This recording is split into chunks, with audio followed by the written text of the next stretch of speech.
నిష్ఠలను కలిగి ఉంటారని రాష్ట్ర ప్రభుత్వ ఆశయాలకు అనుగుణంగా రాష్ట్ర సర్వతోముఖాభివృద్ధి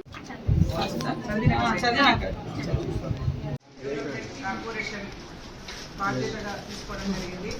ముందుగా ఈ కార్పొరేషన్ బాధ్యతలు నాకు అప్పగించినందుకు గౌరవ ముఖ్యమంత్రి వర్యులు రేవంత్ రెడ్డి గారికి ధన్యవాదాలు తెలియజేసుకుంటూ కార్యక్రమానికి మా మంత్రి గారు సీతక్క గారు చేసినందుకు ప్రత్యేకంగా సీతక్క గారికి కూడా ధన్యవాదాలు తెలియజేస్తా ఉన్నాను. గౌరవనీయులు పెద్దలు నాకెప్పుడు ఒక అన్నలాగా తోడుంచినటువంటి మా సోదరులు అన్న మునుగోడు ఎమ్మెల్యే గారు రాజగోపాల్ రెడ్డి గారికి కూడా ప్రత్యేకంగా ధన్యవాదాలు తెలియజేస్తా ఉన్నాను. ముఖ్యంగా ఇవాళ రాష్ట్రంలో మనందరూ కూడా తెలుసు, తెలంగాణ రాష్ట్రం సాధనలో మహిళల పాత్ర కీలకంగా ఉన్నది.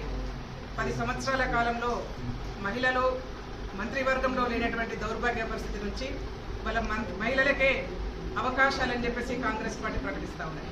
ఇది ముఖ్యంగా మొట్టమొదటి కాంగ్రెస్ పార్టీ అధికారంలోకి వచ్చిన తర్వాత మహిళల యొక్క విజయోత్సవంగా మేము భావిస్తూ ఉన్నాం. ఇవాళ ఏ శాఖ చూసినా, ఏ ప్రభుత్వం యొక్క సంక్షేమ పథకాలు చూసినా మహిళలకు పెద్దపీట వేసినటువంటి ప్రభుత్వం రేవంత్ రెడ్డి గారి నాయకత్వంలో గల కాంగ్రెస్ పార్టీ ప్రభుత్వం కొనసాగుతూ ఉన్నది. తప్పకుండా మాకు ఇచ్చినటువంటి కార్పొరేషన్లో ఉమెన్ స్కిల్ డెవలప్మెంట్ చేయాల్సిన అవసరం ఉంది. వాళ్ళ మహిళలు ఈ ఇంటికే పరిమితం కాదు, వాళ్ళకు అనేక రకాల అవకాశాలు ఇవాళ కాంగ్రెస్ పార్టీ ప్రభుత్వం ఇవ్వబోతా ఉన్నది. తప్పకుండా మేమిద్దరం కూడా 30 సంవత్సరాలుగా పొలిటిక్స్ అనేక రాజకీయ సందర్భాలలో ఇద్దరం కూడా కలిసి పనిచేసాము. ఒక సామాజిక స్పృహతో కలిగినటువంటి వాళ్ళము.